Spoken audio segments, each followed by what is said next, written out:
Hai Scholarmate, udah ada berapa ribu pertanyaan yang pernah bersarang di kepalamu dan tidak pernah ditanyakan?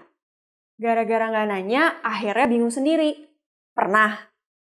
Yuk kita bahas ada apa sih di balik aktivitas bertanya?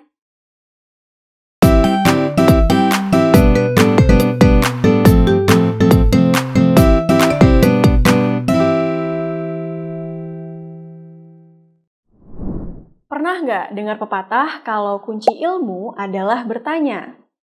Ilmu pengetahuan berkembang pesat karena ada banyak pertanyaan di alam semesta ini yang butuh jawaban, dan akhirnya dilakukanlah penelitian. Apa saja proses yang terjadi selama bertanya? Pertama, pemberian atensi. Umumnya, orang memperhatikan hal yang sedang ia tanyakan. Dengan begitu, informasi tersebut akan lebih mudah untuk disimpan. Yang kedua, kodifikasi informasi. Kamu akan mengklasifikasi bahwa informasi tersebut adalah informasi yang penting. Cek video kita ya. Ketiga, konfirmasi. Pada stimulus yang sama, setiap orang bisa saja memahami dengan cara yang berbeda-beda. Saat bertanya, kita jadi menegaskan apakah hal yang dipahami sudah tepat atau belum. Dan yang keempat, penyimpanan informasi. Dengan proses tanya-jawab dan diskusi, informasi akan melekat pada ingatan kita. Bagaimana mengatasi rasa takut saat bertanya? Beberapa dari kita sering takut untuk bertanya dan membiarkan banyak pertanyaan mengendap lama, hingga akhirnya kunci ilmu pengetahuan tersebut tidak kita dapatkan.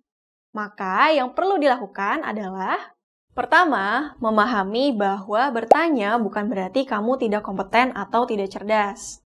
Karena para ilmuwan pun bertanya untuk memulai suatu penelitian. Kedua, bersikap tenang.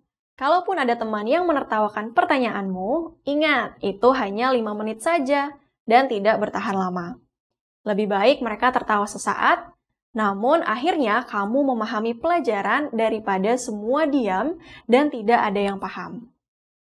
Ketiga, sebelum ikut kelas, kamu bisa membaca terlebih dahulu materi yang akan dibahas. Ini agar pertanyaanmu lebih terarah. Dan yang keempat, tingkatkan rasa penasaran dan ingin tahu. Semoga setelah ini kamu bisa lebih berani dan aktif bertanya, serta punya rasa ingin tahu yang lebih besar lagi ya. Yuk, mau nanya apa nih ke kakak ambis teacher di sekolah?